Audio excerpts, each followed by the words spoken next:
Good morning, ladies and gentlemen, and welcome to episode 17 of the AfriCAN Do podcast. Today I've come to, who have I brought? I've brought for you my host, the landlord of here. I record the podcast at SemaBOX on Riverside Drive in Nairobi, Kenya. And the CEO and founder of SemaBOX is Dan Aceda. Yeah. I've known Dan, I think going now maybe 15 or odd years. I met him when in another life, which we'll discuss about when he was a musician. So Dan, welcome to the AfriCAN Do podcast. Asante, I'm glad I finally made it. Yeah? Yeah. You should have been like guest number 2. Seeing that you usually just took in the background whenever we're shooting, but welcome. It's great to have you. Asante, I'm happy to be here. Excellent. So Dan, Jana, I was doing my research on you. I said, okay, I know this guy, but I don't make assumptions. So I usually go online and check, okay, what was the internet saying about this guy? And I knew that you've worn many hats, but boy, have you worn many hats. So when we start, let's start at the Masomo. Yeah. Clearly, you're a creative. Yeah. Because architecture is what took you, and architecture that does have a strong technical aspect to it, but it's a very creative space. Yeah. So let's start from that Dan of Masomo. Yeah. You've at high school, you've gone into architecture. Yeah. Yes. And where does that take you? No, I mean, architecture was something that I was always interested in. Mm-hmm. Like you've said, it was always a creative thing. Yes. I guess I had a choice between, when you do these career conversations with the walimus in high school, one of the things, we did a test there and a guy said, oh, this guy should be a lawyer. You? Yeah, me. Uh-huh. But I never really saw myself as a lawyer back then. I never really thought to myself. So I met another guy, another one of the teachers. I was walking on the corridor. I told the guy, I did this test. This thing said I should be a lawyer. What do you think? The guy said, you cannot be a lawyer. I will see.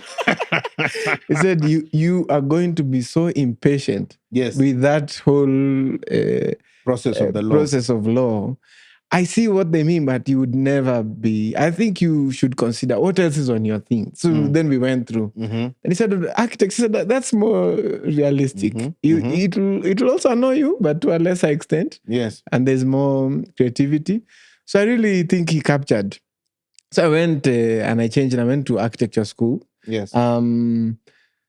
University of Nairobi, ADD guys, wanajuanga hiyo game yetu hapo. Yeah, to be honest, I really loved the architecture process. I feel like it taught me a lot about analysis. I always say that architects are taught to look and to see. Yes. And that lesson was very, very powerful for me. There are still things I remember from that time.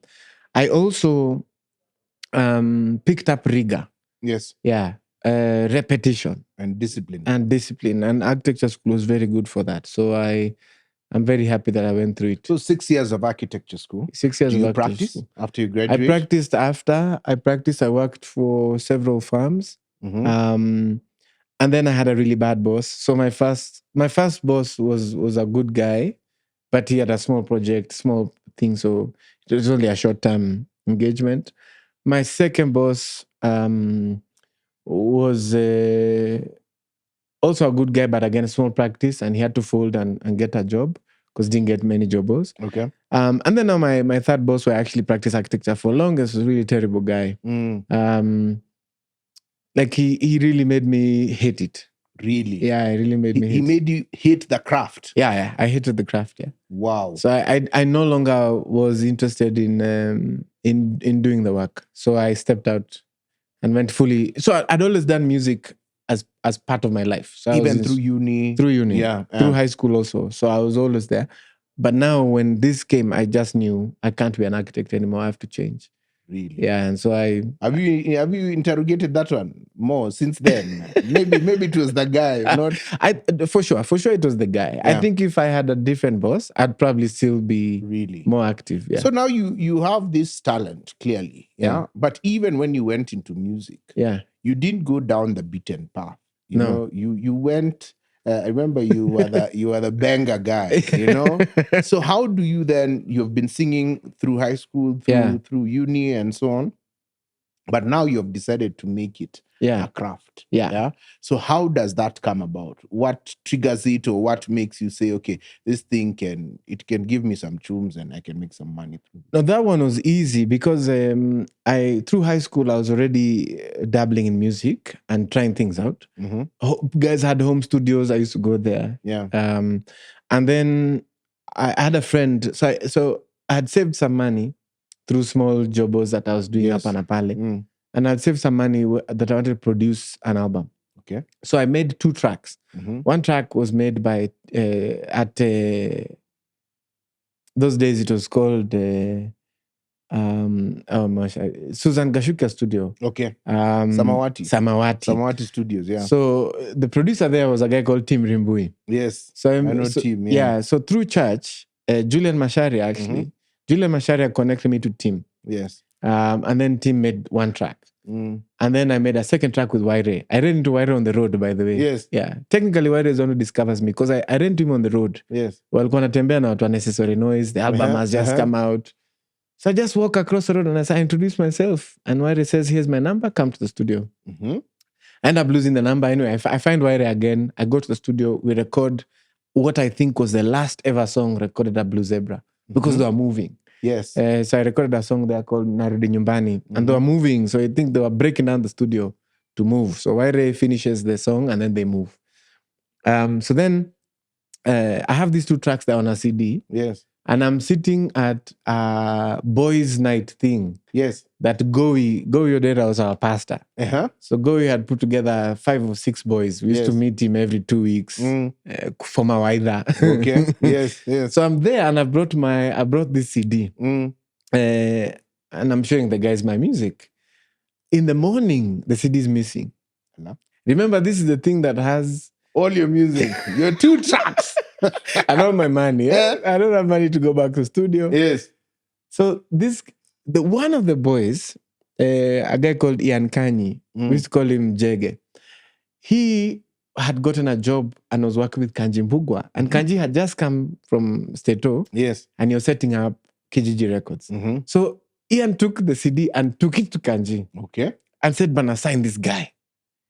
You have to sign this guy. If this studio can't start without this guy. Remember me, I'm heartbroken. I don't have my music. There are no masters. Hakuna Disaster. Copy. Disaster. I get a call from Kanji about 3 weeks later. He says, come to the studio. And then we start recording. And so by the time I'm in Kijiji, I don't think I've started university yet. This is just after high school. So I start Kole when the album is almost ready. Okay. Yeah, and then now, architecture and music are now parallel. Yeah, they're going together. Okay. But Kanji teaches me basically how to make money. Yes. Because now with Kanji I learn how to play gigs, how to charge for gigs, how to set up a band. All these things that I wouldn't have learned any other way. Yeah. And so now through that, because through Kanji I meet Eric, I meet Aaron, I meet like all these other musicians. All these other musicians. So I have the craft with me. Yeah. So all through university, I'm making money. Yes. Quite a bit through music. So it was not new to you. No. So when I'm leaving architecture, this was the obvious thing. Okay. Because by that time I had pretty established. I had a band. I had band equipment. So it was not hard to simply say, let's move on to that. Yeah. Let's do that. Primarily the next few weeks as we figure it out. Okay. So where those first 2 tracks, what happens to them? Do you release them? Yeah. How does the market receive them? So the 2 tracks end up going in the album that released at Kijiji. Okay. So they end up being there. Of course, we made more music. Yes. So they were kind of like album fillers. But you've now geared by the time you leave architecture to go into the music, you gear this music ecosystem, fully, so to speak. Yeah, I was already in. By the time I'm leaving architecture, I've done 2 albums. Yes. And I've done a lot of like live music. So I'm already in. But I'm just saying it was an easy crossover from the architecture. Yeah. Okay. But you then leave. Yeah. And you are full-time. You say this craft is going to feed me. Yes. Then. Yeah, and then now it's in the struggle, Yeah, you're in the grind. Now I'm in the struggle. I set up a studio this part of the story is interesting because I set up my first studio just after I leave architecture. I don't know anything about recording. And I set up my studio because we were working on a project. Chris Adwar was a good friend of mine. Yes. And Chris was going through something and he didn't pick up my call for like a week. So I was like, sasa jamaa amepotea. Something was happening and I couldn't find him. I was like, man, I need to deliver this recording. Yes. So I set up the studio basically to deliver this one recording. Because I used to work at Chris's studio all the time. Yeah. Sasa Chris alikuwa patikani. Yeah. Something was happening. I couldn't and find when you the say guy. set up, what? You bought equipment or Yeah. what? Where is the color from? See, live gigs. Just, you get your to me savings now. Yeah. Uh-huh. Then what I set up was literally a $50 mic. Yes. $50 mic. I had one cable, which I took from my band cable. It's a purple cable, actually, which is still working in a studio today. Really? Yeah, it's working at House of Dilly. My cable is on records everyone at House of Dilly, that purple one. Yes. So all those guys doing, mujue mnatumia cable yangu. Okay. Iko hapo. And then I had a keyboard from the band, and I had a computer. Yes. Studio set. Let's start. So and where is it physically, the location? Inside my house. Okay. So you're working like a corner there. Like a corner in the house. So this thing was a project. I had gotten one of my friends had pitched a song and some radio ads to a client of theirs. And then he calls me and says, so the pictures, we've pitched these things, gone through. We don't have this song and we don't have these radio ads. Can you deliver them? Okay. So that's the first job I get. And the thing was so funny because the guy who pitched it, he pitched it, but the contracts were separate. So I got a separate contract from the client. And he got his own separate contract from the client. Okay. Sasa, this is where the Kizungumkuti was coming. I needed to pay a bunch of actors and pay a bunch of singers for us to realize this thing. Okay. But sina do. You don't have. Yeah. Na nimepewa a contract. Yes. Yeah. I think that contract was like 60K or 80K. Yes. Something like that. And these guys have said, so you go to the work in 2 weeks. You get your. You bring the work. When we approve, we pay. Yeah. But sina capital to do this thing. So I'm looking. So I go to banks.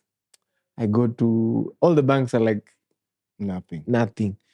I am looking everywhere. I remember a guy. There used to be a bank called Development Bank. Yes. That guy told me, Bana, I don't know what you have to tell me. Just walk outside. Go back outside. I'm not listening to anything you're going to say. Just me away. I hope I meet that guy one time again. Yeah. And then anyway, at the end of my day, sasa hata doza because what I did, this guy's office was in Westlands. Yes. So tumeenda hapo West for that contract meeting. Sasa nimesainiwa contract. Yes. And nikapewa a thing called an LPO. Which I had no idea what an LPO was. LPO but they've printed and given me an LPO and a signed contract. So I walk to town from West I need to now finance this thing. So I walk from West till Tao. I walk into all these banks. Nothing. So at about like 4 or 5, I decide, because I only have 50 bob, let me walk till Kenyatta. Then I take those mats, because I lived on Langata Road. Like, let me take those mats at Kenyatta stand. Kisha home. 34, yeah. Itakuwa 30 bob. Yes. So, badala ya hapa Tao. Yes. Yeah. So as I'm walking up a community, I see Equity Bank. They are just set up at NHIF building. Yes. So I'm like, actually, today I haven't been to an Equity. I've walked many banks, but Equity sijaingia. Yeah. So I decided, let me enter here. Because anyway, it's on my way. Yeah. So I walk in there, I found a guy. I tell him, this is my name. I have a studio. I have this contract. And I'm basically looking for money. The guy asked me, do you have an account to Twitter? I said, no. He says, okay. Would you like to open one? I said, yeah. I said, but I haven't brought anything. I just have my ID. He tells me to go make a photocopy. I tell him, I can't make a photocopy. I will go. My chums, I can't make a copy. That guy told me, give me the ID and sit down. He went and made a copy. He came back, and this is not a paid advert for Equity, but Equity was a big part of my story because the guy made a copy, came back, he took a photo of me with a digital camera on a key white board. Yes, that black, you stand there. Yeah. He took a photo, the guy opened the account and told me he had a contract.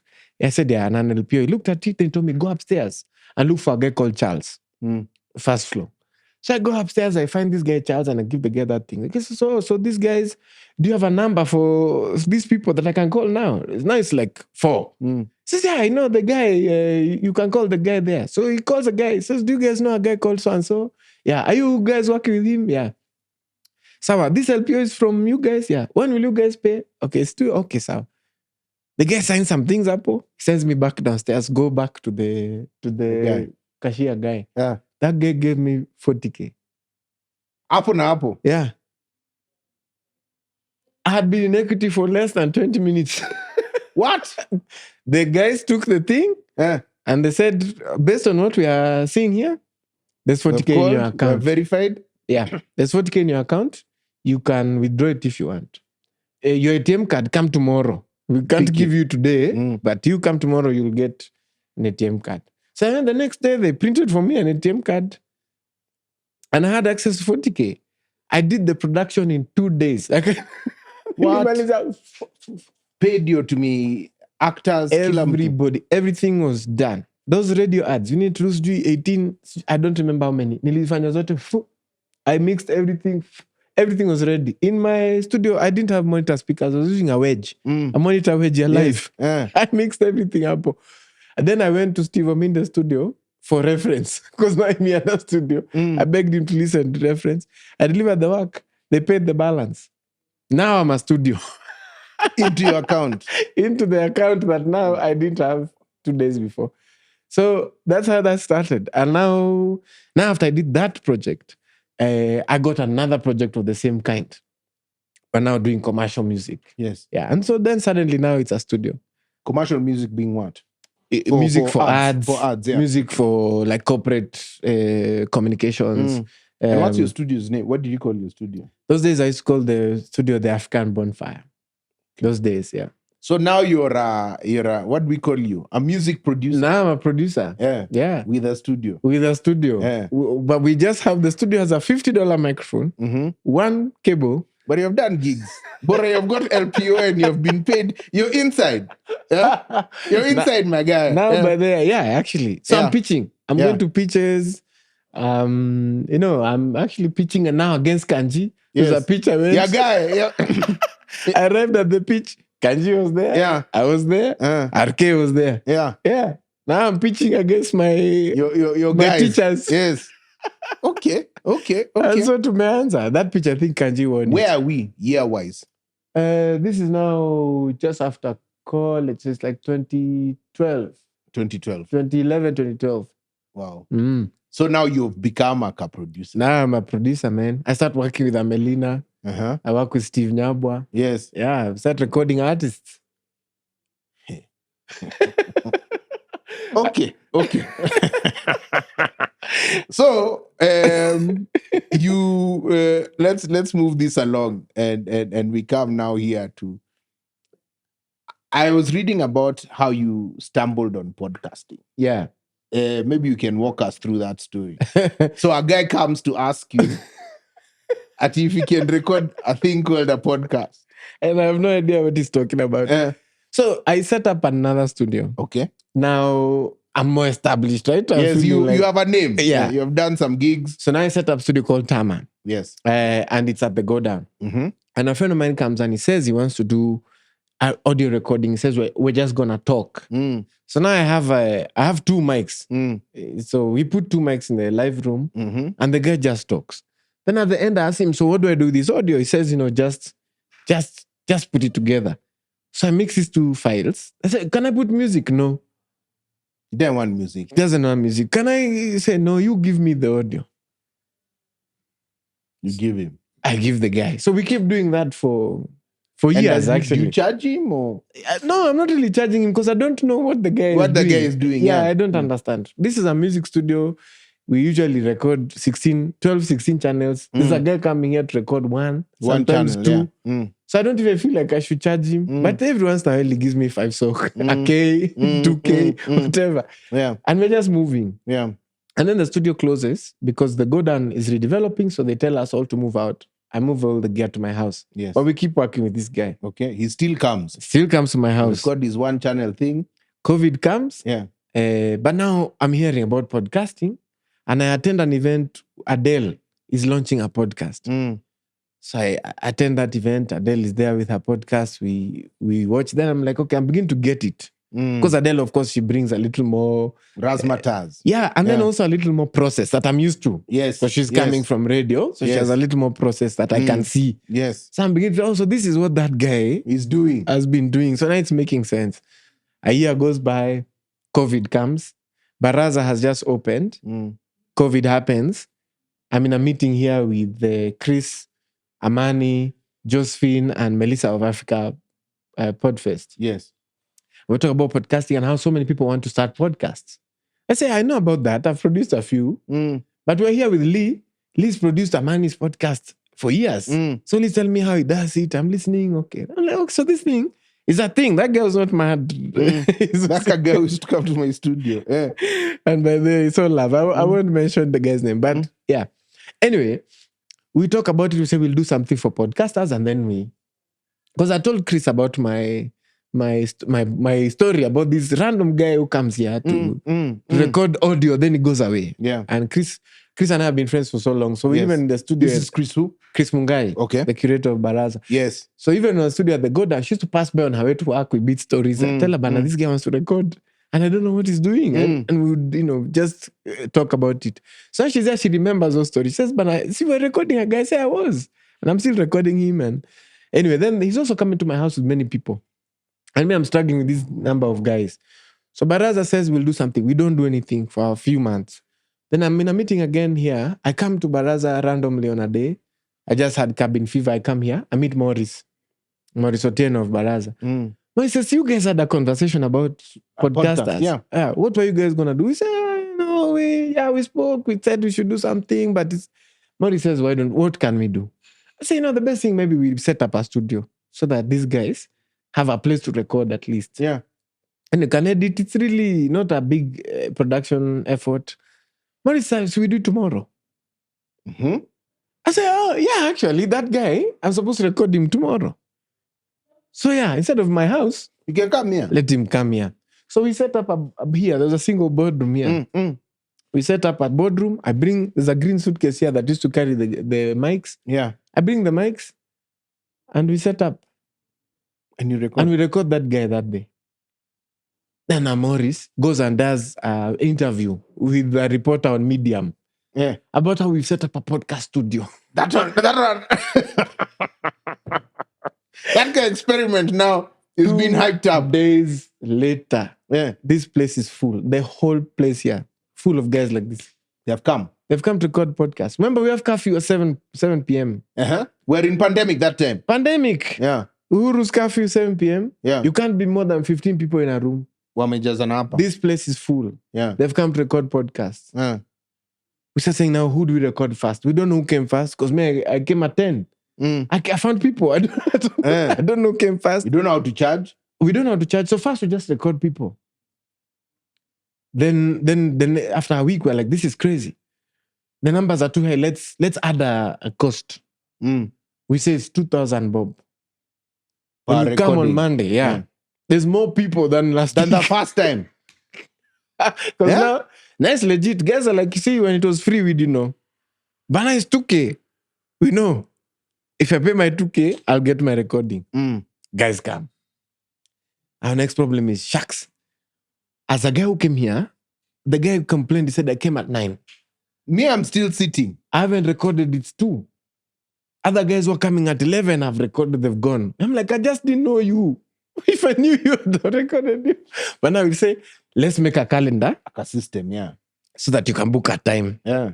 So another friend of ours called Nikki makes a page on Baraza's website. Yeah, and we start booking there.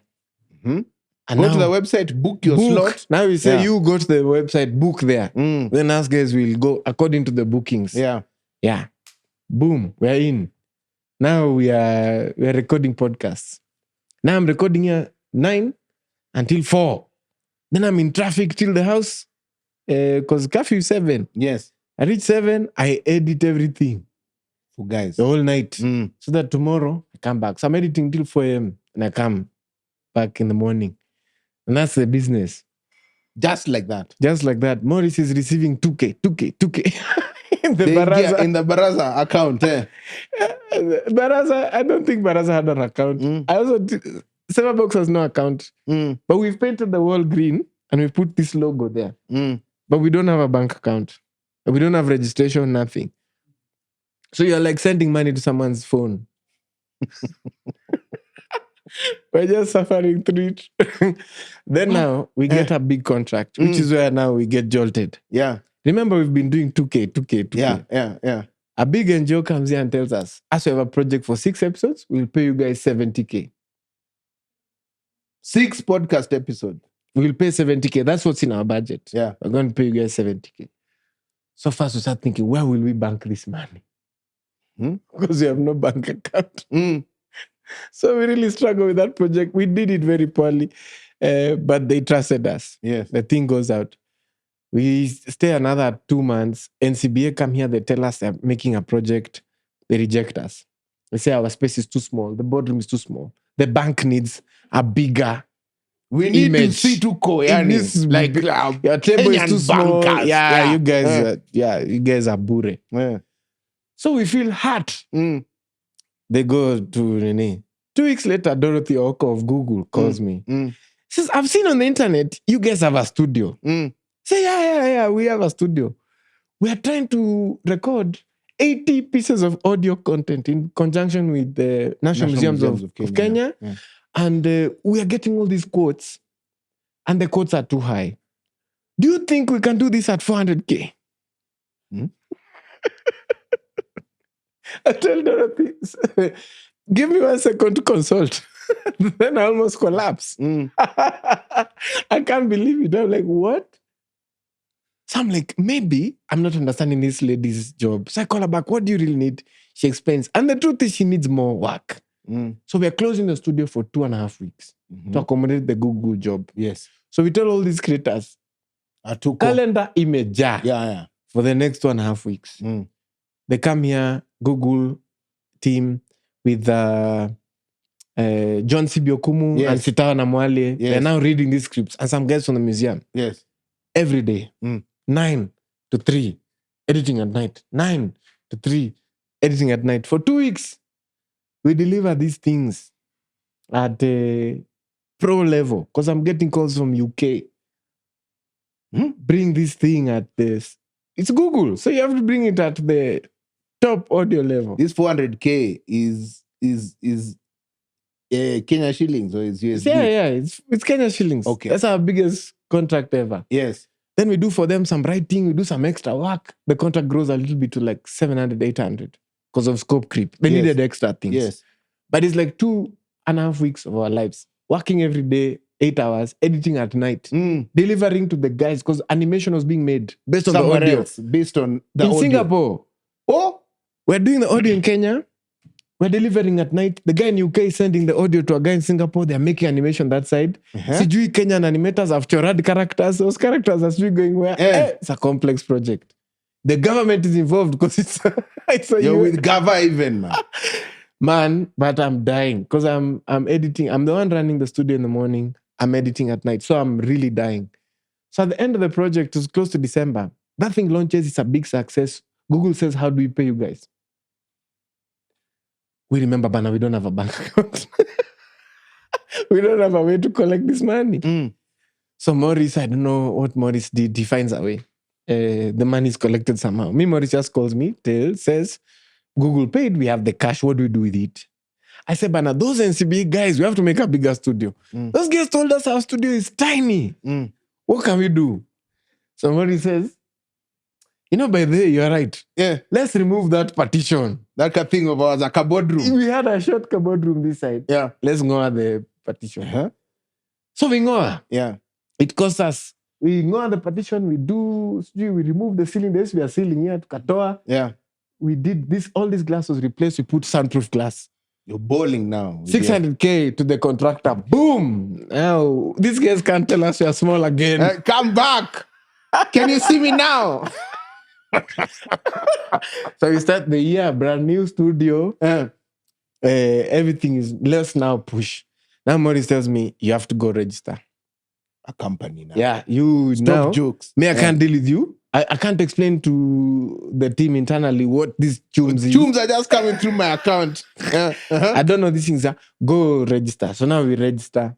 I look for bank account. And then now we are in. With your new...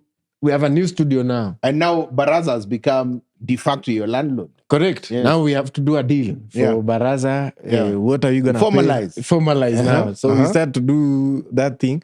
SemaBOX was good for Baraza because we are driving foot traffic. Yes. Very, very much. Yes. Baraza was good for SemaBOX because Baraza could give us cover. Yes. When we couldn't do a job, Baraza could give us cover. Yes. So that became...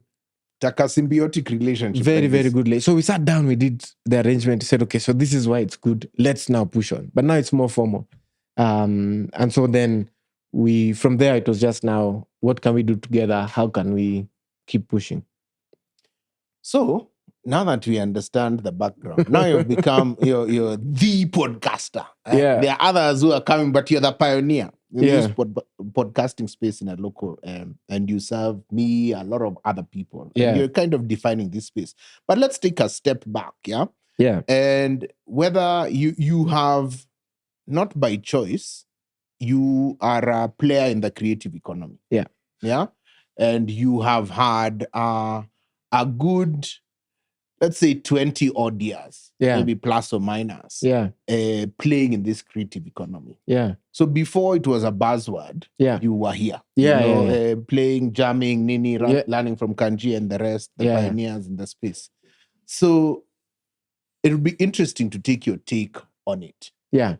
Where is it? I really like that story you told us about equity. Yeah. Because I think, stories have to be real. When guys are saying that access to capital is a problem, I think we talk about it very, very flippantly. And we just say, this is one of the buzzwords, access to capital. But now your story it really gives it real context. Yeah. You've worked hard, you've got a job, but you'll be paid as per the system and you don't get the money. So where are we? Where do you think we are? No, I think we're a lot better than when I started. I think it's easier to start a business now. I still think there's some problems that are still affecting us. Yeah. And I can start with one of the major problems is just us. As creative economy players, we don't do business in the right way. We still do business like it's a hobby. Yeah. We are not doing it the right way. So that's on us. Okay. And then when you say that, do you mean from a structure perspective? Yeah, from a structure your perspective. Bank account, this thing, no bank account. Yeah. That's a story for a lot of creative businesses. Yes. And guys are not making that next step of actually let me go bank it. And then once you bank it now, I separate my money from the company money and start just basic things like those. And that's on us. And then, of course, structurally, we're still struggling. For instance, if you think about IP protection, government recognition of IP, that stuff is still, we're far. We're so far. Even education, government itself doesn't understand IP. Yes. And in that case, we're very far. But I would say the biggest one is just like commerce and trade.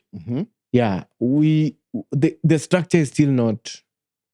If you do expound, what do you mean by commerce and trade? If I was selling cabbages, and I went to sell cabbages to Baraza, Baraza would buy my cabbages at the market rate. Yes. And if I told them a cabbage is 20 bob, they would say sour, and they'd pay.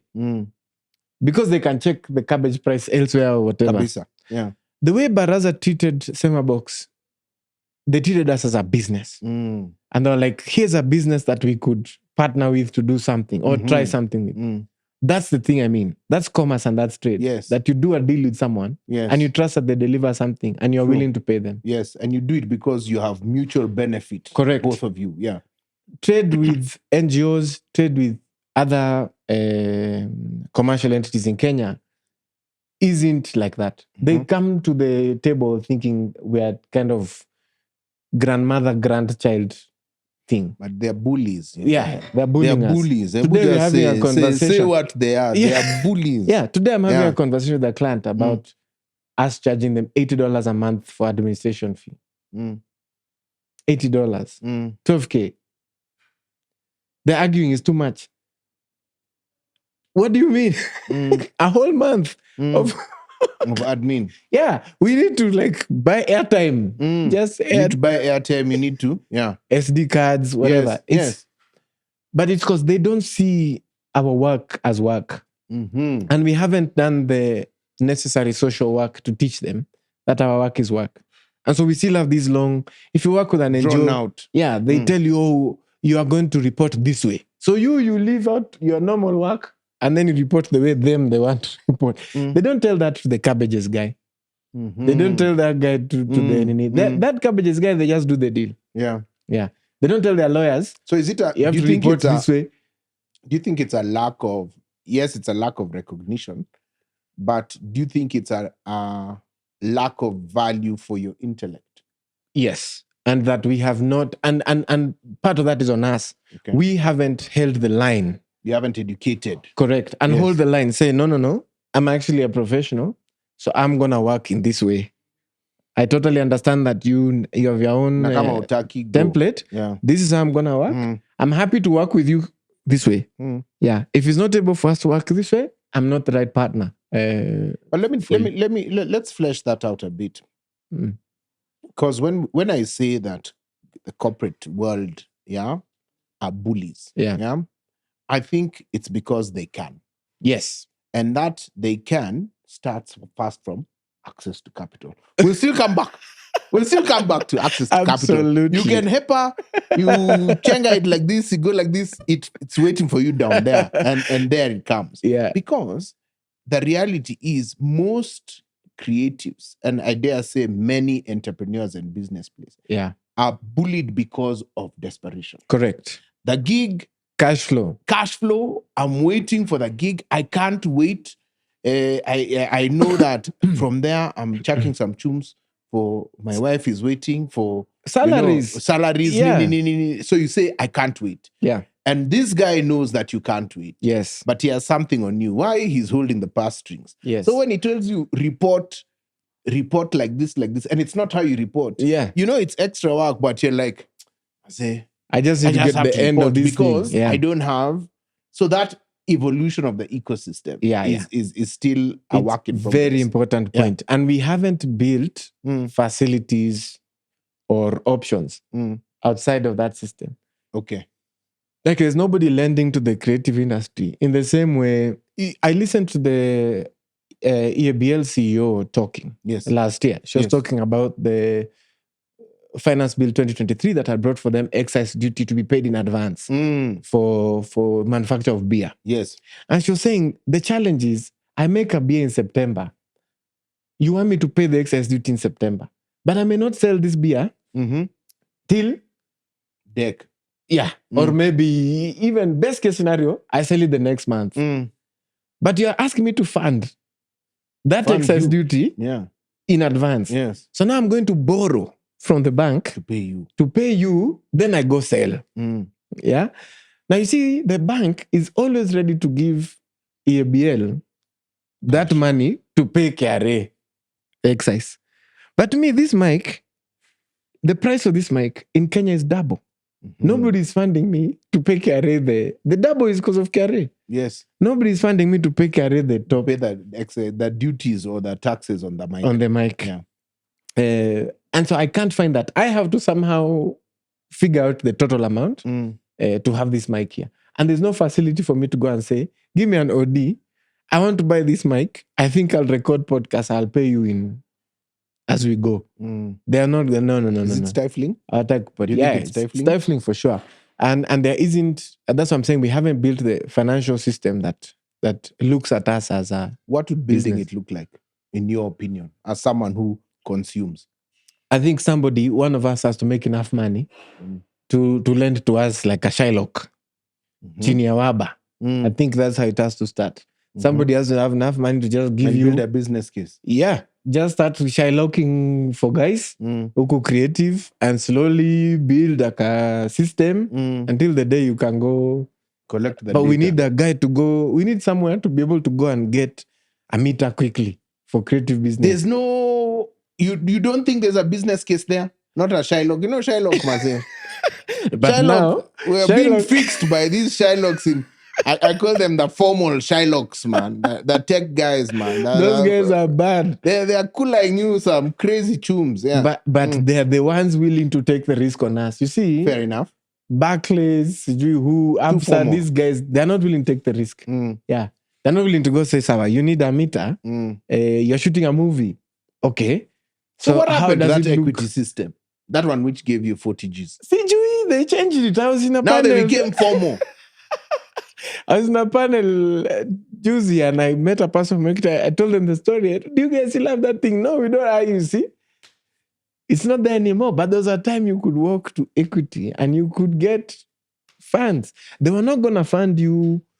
It became, they changed it. It's now called LPO financing. Now it's complicated. You have to bring your grandmother's baptism certificate. You can't get there. That time. And you need it real time. Like that time what they would do was they would check, is this a real supply? Is this guy selling something to someone? Which is why they called the client to say, are you guys really doing this deal with these guys? Yeah. Once you confirm that, and if it's a reputable client on the other side, they pay you. Now they don't do that anymore for small businesses. Well, I don't know, I'm putting words in their mouth, but I don't think they do. Or it has become a complicated structure. It has become a more complicated structure. Now they do other things. But that time it was a straightforward thing. They charged me 10K for the service. Like at the end, when the money was paid, they took their 10K. They took 10K. The rest is yours. Nice. And that's a type of finance system that builds trust. You see, also we're in a low trust economy. True. Somebody has to take a risk. That's what I'm saying. Some of these Shylocks, yes, they're breaking people's legs, and I understand. But they're the ones willing to take the risk with a guy. True. Yeah. True. And now if there's nobody and that's else, growing the ecosystem. Correct. You have to be willing to take the risk. And that means you have to be willing to lose that money.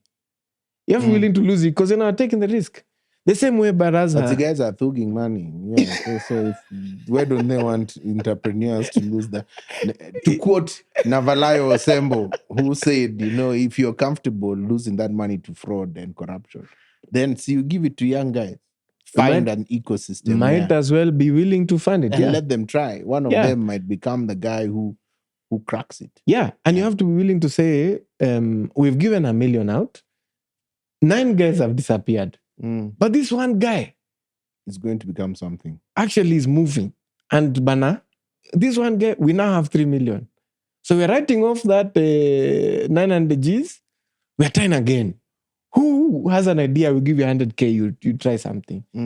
I feel like that's what needs to happen. So again, I think this has to come from inside the industry. One of us has to say, guys, I'll be lending. Yeah, I'll be lending in this way, but I'll be lending. And there's not mambo mob. You tell me the project, we lend. Because I've reached a point where with creative industry, I'm beginning to say, don't train us anymore. Yeah, stop training us. Trained us too much. We have been trained on everything. Proposal, write this, guys have been trained.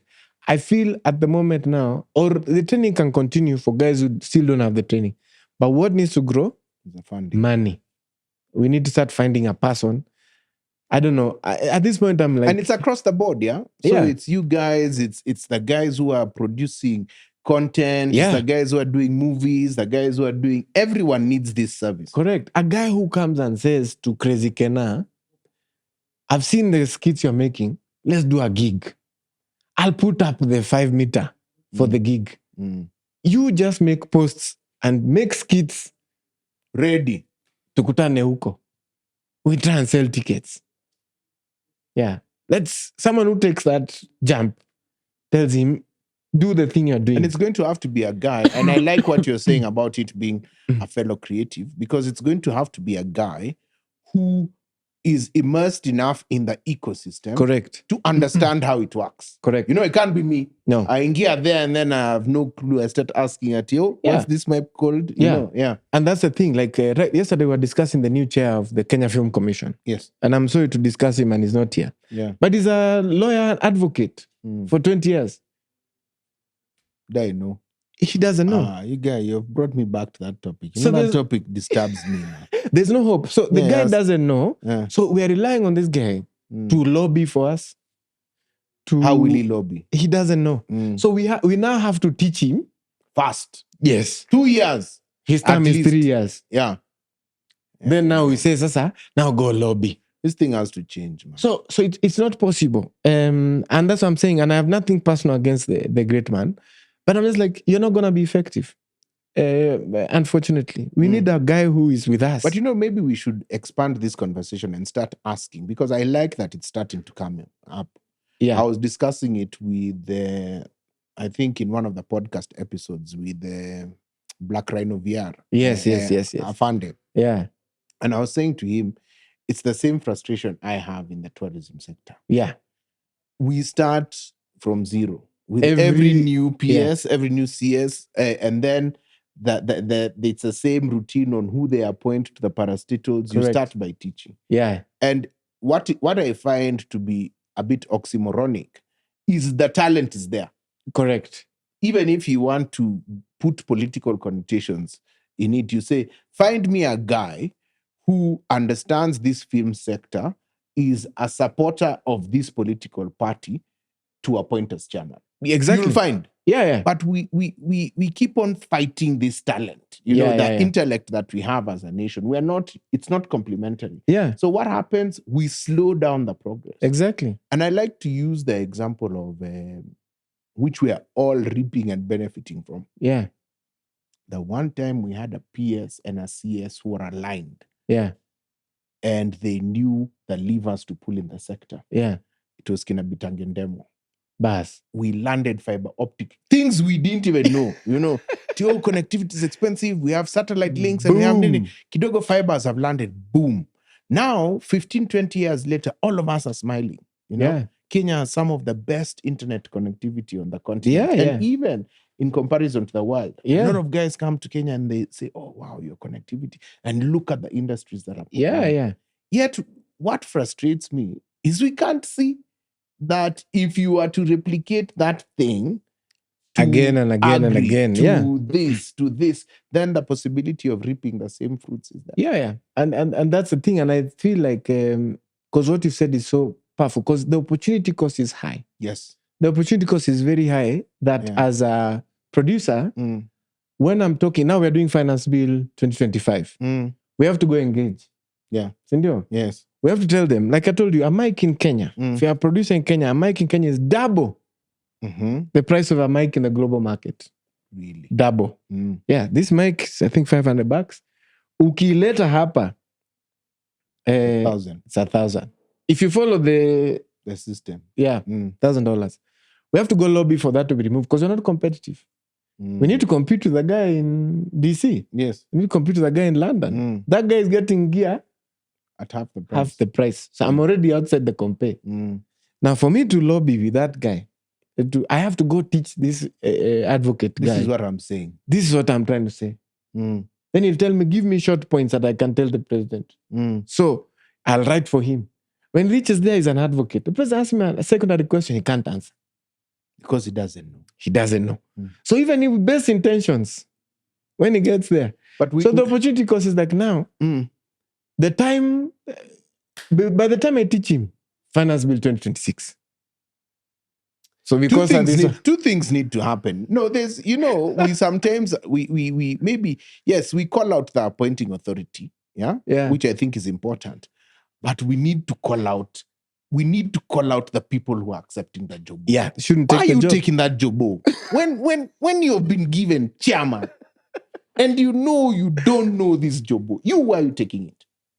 But you see, those guys, unfortunately, you know what it is? Forget them. I agree, they need some integrity for them. Yes. But you know what needs to happen? The industry must reject it. So this guy is hopeless. Because we don't want him. They don't do this for bankers. Mm-hmm. They don't do this for lawyers. Those guys have said, apana. Don't appoint for us. It's going to be a lawyer. There's no filmmaker who's going to sit in the Kenya Law School. Yes. They're not letting us in there. Yeah. But lawyers are coming to sit coming to chill with us. In film commission. And we've got to say, as an industry, actually, we don't want. We respect that you've got this job and it's nothing personal, but no. And we won't engage with this. We're not engaging with you. Usually I saw the engineers at least say something about Kenya Roads Board. Yes. Because it's also ludicrous. Yeah. This is an engineering technical thing. You can't bring for us a person who doesn't have the knowledge because atutafika mahali tunataka kuenda. We've got to start saying no. There's got to be a letter that comes from us guys that says, Mr. President, thank you for your consideration. We needed a new chairman, but this is not the right guy. It's not the guy. And we're going further. These are the guys we know these guys. Pick from these guys. Pick these people. In fact, we're nominating. We're nominating this guy, he's in your party. We're nominating this guy, he's in your party. We need a guy. And we have this conversation with KJ. I've really had it long time with KJ. I say, KJ, how come you're not impacting this thing? Yeah, Yuko is an insider. KJ is the chair of the ICT communications at Bunge. So he's our guy. Yeah. I think culture is also there. So I kept saying, Bana, no. Why aren't you influencing? Tell us to look for guys. Yeah. It doesn't have to be me. Gavin knows I'm not their guy. Get a guy. I know very many filmmakers who are their guy. Put for us a filmmaker. So that when the conversation is being had, we're having the real conversation. And also so that when we go to Cannes, you know, when our filmmaking thing reaches Cannes, when our guy is talking, he can talk with the guy that side. Not his floating. Now we've taken an advocate. Yeah, commissioner of oaths. When he reaches that side, he's not going to be able to talk. You know, there's a friend of mine. Some things change and some things stay the same. You know, there's a pal of mine who served as a board member. Yeah. In an ICT thing. Yeah. And he was a company secretary in that board. Yeah. And they had gone for a retreat in Mombasa.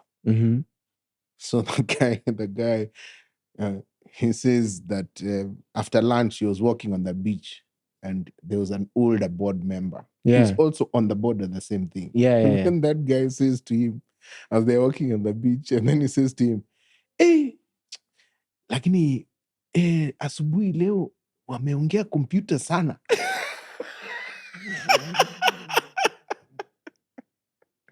And that's the ICT. That guy is on the board. He's on the board of an ICT parastatal, a big one. I won't mention which one it is. But the board member is so clueless about what has happened. In fact, he's upset. He's upset. He's saying, hey, guys, I've talked to computer today. Mpaka yani. I've not been able to follow. But that's the challenge. Yeah. So, okay. So we're making progress. But now, we have lamented enough. Those are enough lamentations for one day. So let's come to what do you see? Let's contextualize the magnitude of this opportunity. Yeah. What do you see? What do you see about, what's the opportunity? Let's dream a bit. You know, Hiva did a study on the creative industry a few years ago. And maybe their numbers are a bit old now. Yeah. But they have also done the most complete survey. Yeah. And they said the creative industry was 5% of GDP in Kenya. Wow. 5 to 7%. Wow. For context, manufacturing in Kenya is 7%. So that's the potential. That's the potential. That's where we could be. We could actually be at, whenever people think about manufacturing, they think about job creation, money, high revenue, you know, logistics, driver. Yeah. That's the creative industry. That's where we can get to be. I don't feel we are. I feel like we are 5%, but two things. We are not being measured as 5%, and then we're also not inhabiting the space as 5%. We need to do those two, because I think that's a potential. And when you think about how fast a multiplier the creative industry can be, really, the opportunity is really big. And that's why I'm saying one of us must be making enough money to be the lender so that we can then start to catalyze this thing. Yes. On the road, I'm sure someone's legs will have to be broken because sababu hajalipa deni. Yes. But pole kwake, but that might be the catalyst that gets us to start rolling, because we need to start gathering that momentum. We need to start going on there. And of course, there are some pieces. Because if you think of arts education alone, big potential. And here's the thing that I'm always saying. Manufacturing for the creative industry. For me, that's where the money is. What manufacturing on what? Think of it. Creative industry, immediately you start saying wachoraji. Imagine pencils. Yes. Colored pencils. Paper. Books. Crayons. Books. Paint. Brushes. Tables. Canvas. Stages. Yeah. If you think of just the stone cold manufacturing for the creative industry, if we could do that alone, we could transform this game. Yeah.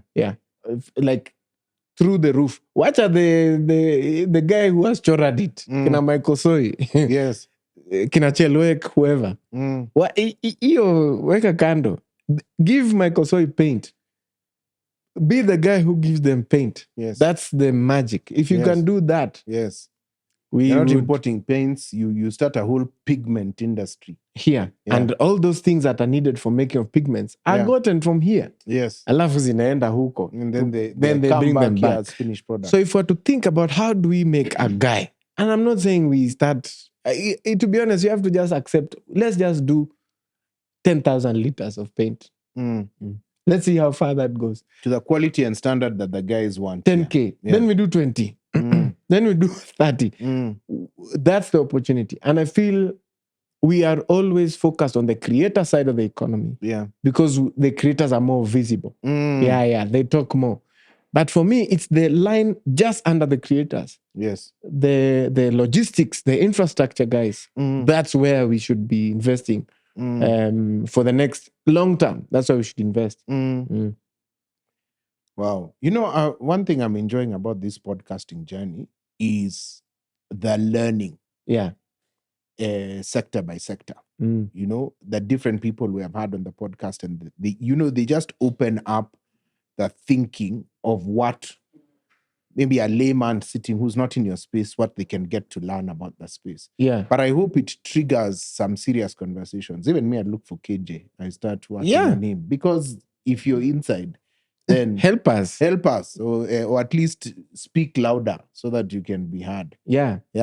But Dan, wow, a pleasure having you on the podcast. Thank you for what you do for us over and above being a guest today. Yeah. For providing you and your space. I see now, at least we can see you have a bank account and you're not alone, because the other people who edit, I meet your people. So there's positive progress that has been made over the years. We have learned a lot. So thank you very much. And that's episode 17, man. Like a joke. We started here last year, and now here we go. Yeah. So asante sana. You really, given me a lot to think about and educated us about this space of the creative economy. But keep doing what you're doing. I love your space. I love to see how you guys are creative, how the spaces keep evolving like that. Yeah. So long may it last. Yeah. So ladies and gentlemen, that brings us to the end of episode 17 of the AfriCAN Do podcast. You can catch us on YouTube and Spotify. And we look forward to many more such conversations. Thank you very much and have a good day.